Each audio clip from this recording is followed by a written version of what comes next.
আরেকটা বিষয় আছে সাহাবা একরামের সেমায়ে মাউতা নিয়ে, মৃত ব্যক্তি আমাদের কথা শুনেন কিনা। এটাও একটা প্রসঙ্গ যে অনেকে জিজ্ঞাসা করে যে কবর যে জিয়ারত করতে যাই, আমার ছেলে মারা গেছে, আমার বাবা মারা গেছে, কবর যে জিয়ারত করতে যাই উনি কি আমাদেরকে চিনেন কিনা, দেখেন কিনা, এই ব্যাপারে আসলে কি বুঝতে পারেন কিনা যে আমি তার কবরে হাজির হয়েছি।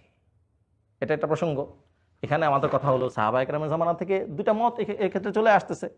আম্মা যে আয়েশা সিদ্দিকা রাদিয়াল্লাহু তাআলা আনহার মত ছিল ইন্নাকা লা তুসমিউল মাউতা ওয়া লা তুসমিউ সুম্মা দুআ ইযা ওয়াল্লাউ মুদবিরিন, এই আয়াতের প্রেক্ষিতে উনি বলতেন যে না, মৃত মানুষ মৃত মানুষ কোনো কথা শুনে না, তারা কোনো কথা শুনবে না। অথচ জুমহুরে সাহাবীর মত ছিল মৃত মানুষ কি শুনে, কথা শুনে। প্রমাণ কি? আল্লাহ রাসূল সাল্লাল্লাহু আলাইহি ওয়াসাল্লাম বদরের যুদ্ধের পরের দিন বদরি সাহাবীদের সামনে আল্লাহ রসুল কালিবে বদরের কাছে গেলেন। সেখানে গিয়ে আবু জাহেল, উতবা, সাইবা তাদের কবরের সামনে, তাদের যে কালিবের মধ্যে যে গর্তের মধ্যে তাদেরকে ফেলেছিলেন সাহাবা একরাম, সেখানে দাঁড়িয়ে উনি বললেন, তোমাদের জন্য কি এটা ভালো ছিল না যে তোমরা আল্লাহ এবং আল্লাহ রসুলের কথা মেনে নিতে? ফাহাল ওয়াজাদতুম মা ওয়াদা রাব্বুকুম হাক্কা, আল্লাহ এবং আল্লাহ কি যে ওয়াদা তোমাদের সাথে করেছিলেন সেটা কি তোমরা সত্য পেয়েছো? ইন্না ওয়াজাদনা মা ওয়াদানা রাব্বুনা হাক্কা, আমরা তো পেয়েছি, আমাদের রব আমাদের সাথে যে ওয়াদা করেছিলেন, সাহায্যের ওয়াদা করেছিলেন, নুসরতের ওয়াদা করেছিলেন, সেটা আমরা সত্য পেয়েছি। এই কথা বলার পরে হযরত ওমর ইবনুল খাত্তাব রাদিয়াল্লাহু তাআলা তিনি বললেন, ইয়া রাসূলুল্লাহ, হে আল্লাহ রাসূল, আপনি এমন লোকদের সাথে কথা বলতেছেন যারা মৃত। হযরতে রাসূলুল্লাহ সাল্লাল্লাহু আলাইহি ওয়াসাল্লাম উত্তর দিয়েছেন, তোমরা আমার কথা যতটুকু শুনতেছো তোমাদের চাইতে তারা কোনো দিক দিয়ে কথা কি শুনছে না, কম শুনতেছে না। তোমরা জীবিত মানুষ আমার কথা যতটুকু শুনতেছো, স্পষ্টভাবে শুনতেছো, তারাও আমার কথা কি শুনতে পাচ্ছে। এই হাদিস থেকে, এটা তো বুখারী শরীফের রিওয়ায়াত, এই হাদিস থেকে স্পষ্ট হয় যে আল্লাহ রাসূল সাল্লাল্লাহু আলাইহি ওয়াসাল্লাম এই কথা স্পষ্টভাবে বলেছেন, বদরের সেই কালিবে বদরের মধ্যে যাদেরকে ফেলা হয়েছে, আবু জাহেল, উতবা, সাইবা, উমাইয়া ইবনে খালফ, এরা আল্লাহ রাসূলের কথা কি করেছেন, শুনতে পেয়েছে। এই আলোকে জুমহুরে মুহাদ্দিসিন এবং জুমহুরে সাহাবা একরামের কথা হলো যে মৃত ব্যক্তিরা কি করতে পায়, কাফেররা যদি শুনতে পায়, কাফের যাদের কবরের মধ্যে আগুন জ্বলতেছে, যারা সেই কবরের মানে তারা জাহান্নামের টুকরার মধ্যে অবস্থান করছে, সেই কালিবে বদর, আলহামদুলিল্লাহ বদরে যাওয়ার তৌফিক হয়েছে, কালিবে বদর খুঁজে পাইনি মানে ওগুলো ঢেকে রাখা হয়েছে, অনেকগুলো গর্ত আছে, মানুষজন ওইখানে গিয়ে ঢিলাইতো। এর পরবর্তীতে এগুলো আবার ঢেকে দেওয়া হয়েছে সব, হ্যাঁ বাউন্ডারি দিয়ে দিছে, ওগুলো আটকায় দিছে, যেতে দেয় না। এগুলো মানুষের বাড়াবাড়ি, ওই যে যেমন জামারাতের মধ্যে অনেকে সাঁতার ঢিল দেয় না, ওই রকম মনে করতেছে আবু জাহেলের কবরে গিয়ে একটু ঢিলাই আসি আর কি, এটাও একটা কাজ, এটা তো ঠিক না। যাই হোক, কাফেররা যদি শুনতে পায় তাহলে আমার বাবার কবরের যদি আমি যাই তো তিনি কি আমাকে দেখবেন না, তিনি কি শুনতে পাবেন না? ওই হাদিসের আলোকে স্পষ্ট বোঝা যাচ্ছে তিনি কি শুনতে পাবেন। এবং এই হাদিসে এই কথাও আছে যে যখন মৃত ব্যক্তিকে দাফন করার পরে লোকজন ফিরে আসে, চলে আসে, ওনারা কি শুনতে পান, পায়ের আওয়াজ ওনারা শুনতে পান। এই সমস্ত হাদিসের আলোকে এই কথা বোঝা যায় যে মৃত ব্যক্তিরা ওনারা কি শুনতে পান, ওনারা কথা শুনতে পান। যাই হোক, বিষয়টা নিয়ে যেহেতু সাহাবা একরামের জামানা থেকে কি আছে, দুই ধরনের বক্তব্য আছে, আমরা একটা গ্রহণ করতে পারি। কবর জিয়ারত এবং মাজার সম্পর্কে কথা হয়ে গেল। এই প্রসঙ্গে এই কথা বলতে আরেকটা কথা, সেটা হলো ইসালে সওয়াব। ইসালে সওয়াবটা কি জিনিস? ইসালে সওয়াব হলো যারা ইন্তেকাল করে গেছেন, দুনিয়া থেকে চলে গেছেন, তাদের তো আমল নামা বন্ধ, আমরা কোনো আমল করে তাদেরকে পৌঁছাতে পারবো কিনা? মারা যাওয়ার মাধ্যমে তাদের কি বন্ধ হয়ে গেছে, আমল নামা বন্ধ হয়ে গেছে না, নতুন করে কিছু করতে পারবে তারা? পারবে না। আমরা যদি তাদের জন্য কিছু করি তাহলে তারা পান কিনা, যদি পান তাহলে আমরা করব, না পেলে আমরা করব না। আহলে সুন্নাত ওয়াল জামাতের আকীদা আসলে কি, এ সম্পর্কে দুইটা হাদিস আমি বলি, তাহলে আপনাদের কাছে বিষয়টা স্পষ্ট হবে। এক হাদিসের মধ্যে কথা এসেছে, ইন্নাল্লাহ তাআলা ইয়ারফাউ দারাজাতা লিল আবদি সালিহি ফিল জান্নাহ, আল্লাহ তাআলা জান্নাতের মধ্যে একজন নেককার, জান্নাতের মধ্যে তার উদ্দেশ্য হলো জান্নাত এর পরে হবে, হাসরের পরে হবে, ওই যে ইল্লিনের মধ্যে কি রেখেছেন, রূহ রেখেছেন, নেককারদের রূহ, সেখান থেকে ওই ব্যক্তির রূহটাকে আল্লাহ তাআলা প্রমোশন দিয়েছেন, তারাক্কি দিয়েছেন। ইয়ারফাউ দারাজাতা লিল আবদি সালিহি ফিল জান্নাহ, তার রূহটাকে তারাক্কি দেওয়া হলো। ফাকালা ইয়া রব আন্না লি হাযা, সেই ব্যক্তি আল্লাহকে বলতেছে, হে আল্লাহ কি হলো আমি বুঝতে পারলাম না, আমার তারাক্কির কারণ কি, প্রমোশন কেন হলো? তখন আল্লাহ তাআলা সেই ব্যক্তির প্রশ্নের উত্তরে বলেন হাদিস শরীফের আলোকে, ইস্তিগফারি ওয়ালাদিকা লাকা, দুনিয়াতে তোমার সন্তান তোমার জন্য কি করেছে?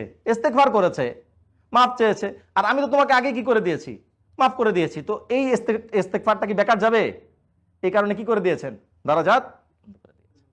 এই হাদিস থেকে স্পষ্ট, আরেকটা হাদিস আরো বেশি স্পষ্ট, এবং এই হাদিসগুলোর মান সহিহ, মানে এই হাদিসগুলো মুতালাক্কা বিল কবুল, এই হাদিসগুলো গ্রহণযোগ্য।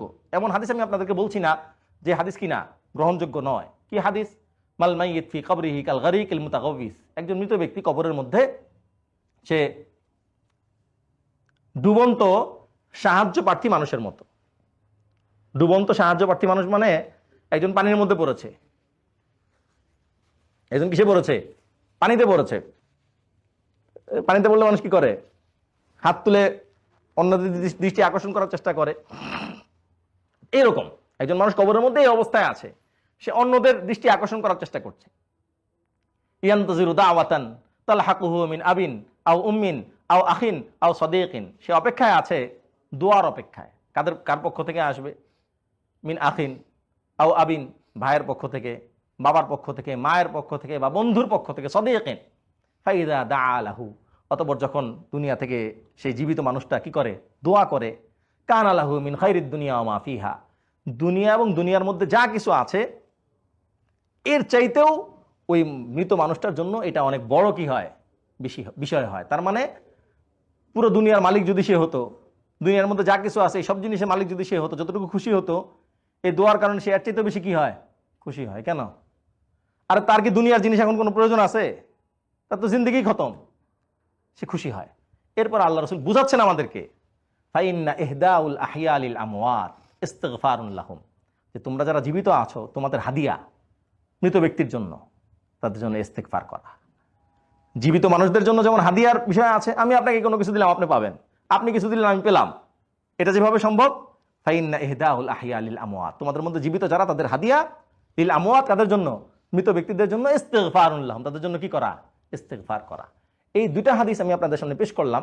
এই হাদিসের আলোকে আহলুস সুন্নাত ওয়াল জামাতের আকীদা হলো ইসালে সওয়াব, এটা কি? একটা সত্য বিষয়। অর্থাৎ আমাদের মধ্য থেকে যারা ইন্তেকাল করে গেছেন তাদের কাছে যদি, তাদের জন্য যদি আমরা কোনো কিছু করি, সেটা যে কোনো ধরনের, সেটা শারীরিক আবাদত হতে পারে, মালি আবাদত হতে পারে, কিছু দান করা হলো তাদের নামে, সোয়াব দুজনই পাবে। যিনি করছেন উনি পাবেন না সোয়াব, উনিও পাবেন, যার জন্য করা হয়েছে উনি পাবেন। বাদানি ইবাদত, 2 রাকাত নামাজ পড়া হলো, কিছু পড়া হলো, ইখলাস পড়া হলো, ইত্যাদি পড়া হলো, সূরা পড়া হলো, এবং এই নিয়ত করে পড়া হলো যে আল্লাহ যেন এর সোয়াব কি করেন? আমল নামায় দান করেন অমুক ব্যক্তির, যিনি কি করে গেছেন? ইন্তেকাল করে গেছেন। এটা তাদের কাছে পৌঁছে, এটাও একটা আহলুস সুন্নাত ওয়াল জামাতের কি? আকীদা। এই কথা মনে করা ভুল যে না, যে গেছে তো গেছে, যে আছে তো আছে, যে গেছে তার সবকিছু খতম, যে আছে সে তাকে আর কোনো ধরনের কি করতে পারবে না, উপকার পৌঁছাতে পারবে না। হ্যাঁ, শর্ত আছে, শর্ত হলো ঈমানের সাথে যেতে হবে। ঈমান ছাড়া গেলে তো দোয়া করাই নিষেধ। কোরআন কারীমে আয়াত থেকে কথা স্পষ্ট না, আল্লাহ রাসূলকে আল্লাহ তাআলা না করেছেন না, ওয়ালা তুসাল্লি আলা আহাদিম মিনহুম মাতা আবাদা ওয়ালা তাকুম আলা কবরিহি, কবরের কাছেও দাঁড়াতে পারবেন না, জানাজা তো পড়ার প্রশ্নই আসে না। এবং ইস্তাগফির লাহুম আও লা তাস্তাগফির লাহুম, আপনি তাদের জন্য মাফ চান বা না চান, ইন তাস্তাগফির লাহুম 70 মাররাতান ফালা ইয়াগফিরুল্লাহু লাহুম, আপনি যদি 70 বারও মাফ চান, কোরআন কারীমের আয়াত এটা, সূরা তাওবার মধ্যে এসেছে, আপনি যদি 70 বারও মাফ চান, ফালা ইয়াগফিরুল্লাহু লাহুম। কেন? ইন্নাহু কাফারু বিল্লাহ, ইন্নাহুম কাফারু বিল্লাহি ওয়া রাসূলিহি, এরা তো আল্লাহর সাথে কুফরি করেছে, আল্লাহ রাসূলের সাথে কুফরি করেছে। এজন্য ঈমান শর্ত। এজন্য এসেছে হযরত ইব্রাহিম আলাইহিস সালাতু ওয়াস সালাম তো ওনার আব্বার জন্য দোয়া শুরু করে দিয়েছিলেন, আল্লাহ নিষেধ করেছেন, সূরা তাওবার মধ্যে আছে এই কথা। এরপর আল্লাহ তাআলা বলেছেন ইন্না ইব্রাহিমা লাআওয়াহুম মুনিব, ইব্রাহিম আলাইহিস সালাম ছিলেন খুব খুব নম্র হৃদয়ের অধিকারী। এজন্য বাবা মারা গেছে, যতক্ষণ পর্যন্ত নিষেধ না করা হয়েছে আল্লাহর পক্ষ থেকে সরাসরি, ততক্ষণ পর্যন্ত উনি কি করে গেছেন? দোয়া করেছিলেন।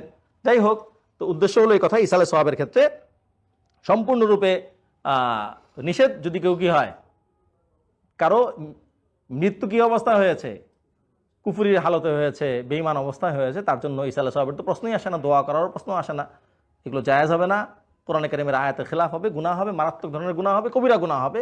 হ্যাঁ, ঈমানের সাথে যাওয়ার বিষয়টা যদি নিশ্চিত হয় তাহলে তাদের জন্য কি করা যাবে? ইসালে সওয়াব করা যাবে। এখানে একটা প্রসঙ্গ আসে, আত্মহত্যার প্রসঙ্গ আসে। অনেকে জিজ্ঞাসা করেন যে আত্মহত্যা করছে, দোয়া করা যাবে কিনা। আত্মহত্যা জঘন্য অন্যায়, এবং আত্মহত্যাকারী তো কবিরা গুনাহ করে মারা গেছে। কবিরা গুনাহ করে কি করছে? মারা গেছে। এবং সে তওবা করতে পারে না, এটাও স্পষ্ট। কারণ ওটার মাধ্যমে তো তার কি হয়েছে? কবিরা গুনাহের মাধ্যমে তার কি হয়েছে? ইন্তেকাল হয়েছে। সে তওবা করতে পারে নাই। কবিরা গুনাহ এমন এক খারাপ জিনিস, কবিরা গুনাহ করে কেউ যদি তওবা না করতে পারে, একটা কবিরা গুনাহ জাহান্নামে নেওয়ার জন্য কি যথেষ্ট। এই জন্য যেটা বোঝা যায় সেটা হলো, এবং উলামা একরাম ব্যাপারে আমাদের যে আকীদা, আহলে সুন্নাত ওয়াল জামাতের যে আকীদা, সেটা হলো জানাজাটা পড়ার ক্ষেত্রে জানাজা পড়া যাবে, কিন্তু আলেম উলামা একরাম এবং গণ্যমান্য ব্যক্তি যাদেরকে মুক্তাদা মনে করা হয়, যাদেরকে মানুষ অনুসরণ করে, এরা জানাজায় হাজির হবেন না। কেন হাজির হবেন না? যদি জানাজা পড়াই বৈধ হয় তাহলে হাজির হবেন না কেন? এই জন্য হবেন না যাতে করে অন্যরা বুঝতে পারে, জীবিতরা বুঝতে পারে যে এটা এত জঘন্য কাজ, এই কাজ করে যদি কেউ মারা যায় তাহলে ভালো মানুষদের দোয়াও সে কি পায় না। এটা এই জন্য। বাকি জানাজা পড়তে দোষ নাই, পরবর্তীতে মাফ চাইতেও কি নাই, দোষ নাই। বাকি আল্লাহ ভালো জানে। কবিরা গুনাহ করে তওবা করে না মারা গেলে একটা কবিরা গুনাহ তো জাহান্নামে নেওয়ার জন্য যথেষ্ট। এটাও কিন্তু আমাদের আকীদা। গত সপ্তাহে, গত মজলিসে এই কথাগুলো হয়েছে, কবিরা গুনাহের প্রসঙ্গটা এসেছে, যে আমরা আহলে সুন্নাত ওয়াল জামাত এটা বিশ্বাস করি, কবিরা গুনাহ করলে কেউ কাফের হয় না। কবিরা গুনাহ করলে কি হয় না? কাফের হয় না। বাতিল ফেরকা ছিল, ফেরকায়ে মুতাজিলাদের কথা ছিল যে কবিরা গুনাহ করলে কি হয়ে যায়? কাফের হয়ে যায়, ঈমান চলে যায়। এই কথাগুলো তাদের ছিল, আমরা এইগুলো আলোচনা করেছি। যাই হোক, ইসালে সওয়াবের প্রসঙ্গটা এখানে শেষ করলাম। আরেকটা শিরোনাম আমি এখানে লিখেছি, আপনাদের কাছে দেওয়া হয়েছে, দোয়ার ক্ষেত্রে ওসিলা বা মাধ্যম নির্ধারণ করা। এটা একটা প্রসঙ্গ, দোয়ার ক্ষেত্রে মাধ্যম নির্ধারণ করা। এখানে খেয়াল করার বিষয়, দোয়ার ক্ষেত্রে মাধ্যম বলতে কি উদ্দেশ্য? মাধ্যম যদি হয় কোনো নেক আমল, নেক আমলের ওসিলা করে কি করতেছে? আল্লাহর কাছে দোয়া করতেছে, হে আল্লাহ, আমি এই কাজটা করেছি, আপনি এর ওসিলায় আপনি আমাকে কি করেন? মাফ করেন, বা এর ওসিলায় আপনি আমাকে এই বিষয়টা দান করেন। এটা সবার কাছে, সমস্ত ফেরকার কাছেই এটা গ্রহণযোগ্য, সবার কাছেই, সবাই একমত। কেন? বুখারী শরীফের মধ্যে, মুসলিম শরীফের মধ্যে হাদিস এসেছে, হাদিসে গার। ওই যে সেই ঘটনা, 3 ব্যক্তি রাস্তা দিয়ে যাচ্ছিলেন, হঠাৎ করে বৃষ্টি শুরু হলো, ওনারা গুহার মধ্যে কি করলেন? আশ্রয় নিলেন।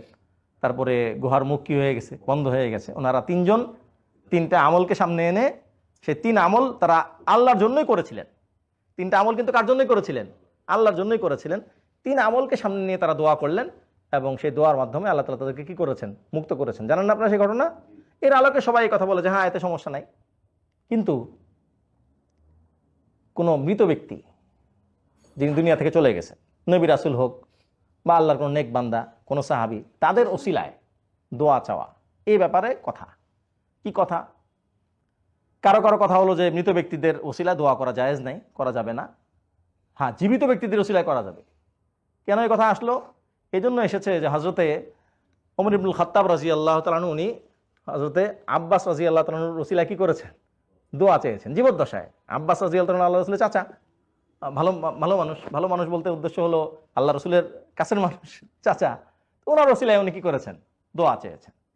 এই জন্য জীবিত মানুষের ওসিলায় চাওয়া যাবে, কিন্তু কাদের ওসিলায় চাওয়া যাবে না? মৃত ব্যক্তিদের ওসিলায় চাওয়া যাবে না। এটা কারো বক্তব্য। আমাদের আহলুস সুন্নাত ওয়াল জামাতের আকীদা হলো এক্ষেত্রে সুস্পষ্ট, সেটা হলো মৃত ব্যক্তির কাছে কোনো কিছু চাওয়া যাবে না। মৃত ব্যক্তির কাছে কোনো কিছু চাওয়া যাবে না। এই কথাও মনে করা যাবে না যে ডাইরেক্ট আল্লাহর কাছে চাইতে পারতেছি না, তো সরাসরি আল্লাহর কাছে কি করতে পারতেছি না? চাইতে পারতেছি না। আমি অনেক গুনাহগার মানুষ, আমার তো গুনার কোনো শেষ নাই, সরাসরি ডাইরেক্ট আল্লাহর কাছে চাই কেমনে? লজ্জা লাগে। এই জন্য কি করতেছি? মাধ্যম ধরে চাচ্ছি। এই বিশ্বাস রাখা যাবে না। আল্লাহর কাছে সরাসরি চাওয়া যায়। উজিবু দাওয়াতাদ দাঈ ইযা দাআন ওয়া ক্বালা রাব্বুকুম উদউনি আস্তাজিব লাকুম ওয়া ক্বালা রাব্বুকুম, তোমাদের রব এই কথা বলছেন, উদউনি, তোমরা আমাকে কি করো? ডাকো, আস্তাজিব লাকুম, আমি তোমাদের ডাকে কি দিব? সাড়া দিব। এখানে কোনো মাধ্যমের কথা আছে? নাই। কোনো মাধ্যম ছাড়া আল্লাহর কাছে চাওয়া যায়। মাধ্যম জরুরি না, তবে মাধ্যম ব্যবহার করাও নিষেধ না। কেন নিষেধ না? এই জন্য যে যার মাধ্যম আমি ব্যবহার করছি, হে আল্লাহ, আপনি আল্লাহ রসুলের তোফায়েলে, আল্লাহ রসুলের ওসিলায়, যেহেতু আল্লাহ রসুল আপনার সবচাইতে কি সবচাইতে প্রিয়, আপনার হাবিব, তার ওসিলায় আপনি আমার দোয়া কবুল করেন, এই কথা বলাও নিষেধ না। কারণ এই কথা বললে কি ওনার কাছে চাওয়া হয়েছে? ওনার কাছে চাওয়া হয় নাই। ওনাকে মাধ্যম ধরে কার কাছে চাওয়া হলো? আল্লাহর কাছে চাওয়া হলো। মাধ্যম ছাড়াও চাওয়া যায়, মাধ্যম সহও চাওয়া যায়। এটাই হলো আমাদের আকীদা। এই জন্য শেখ সাদী রাহিমাহুল্লাহ উনি কবিতা আবৃত্তি করেছেন, খোদায়া বাহাক্কে বনি ফাতেমা কেবার কৌলে ইমা কুনাম খাতেমা। ফার্সি কবিতা, বাংলা হলো, হে আল্লাহ, বাহাক্কে বনি ফাতেমা, বনি ফাতেমার তুফাইলে, বনি ফাতেমার ওসিলায়। বনি ফাতেমাকে ফাতেমা রাদিয়াল্লাহু তাআলা আনহার সন্তানাদি, আহলে বায়ত, ওনাদের ওসিলায় কেবার কৌলে ইমা কুনাম খাতেমা, আপনি আমাদের ইমানের সাথে আপনি আমাদের খাতেমা বিল খায়ের করেন। এই দোয়া হযরত শেখ সাদী রাহিমাহুল্লাহ কি করেছেন? করেছেন। এই জন্য এই ব্যাপারে আমাদের আকীদা এটা যে ওসিলা ধরাও যায়, ওসিলা ছাড়াও কি করা যায়? দোয়া করা যায়। জীবিত ব্যক্তির ওসিলাতেও করা যায়, মৃত ব্যক্তির ওসিলাতেও। মৃত ব্যক্তি বলতে এখানে তো জেনতেন মানুষের ওসিলায় তো করা হবে না, কাদের ওসিলায়? আল্লাহর নেক বান্দাদের ওসিলায় করা যায়। আর কোনো আমলের ওসিলায় তো করাই যায়, সে ব্যাপারে তো কোনো কথাই নেই, যেটা হাদিসে গার থেকে স্পষ্ট। এটা হলো আমাদের আকীদা। তো এই ব্যাপারেও বাড়াবাড়ি আছে। বাড়াবাড়ি মানে অনেকে মনে করেন যে না, ওসিলা কেন বলল?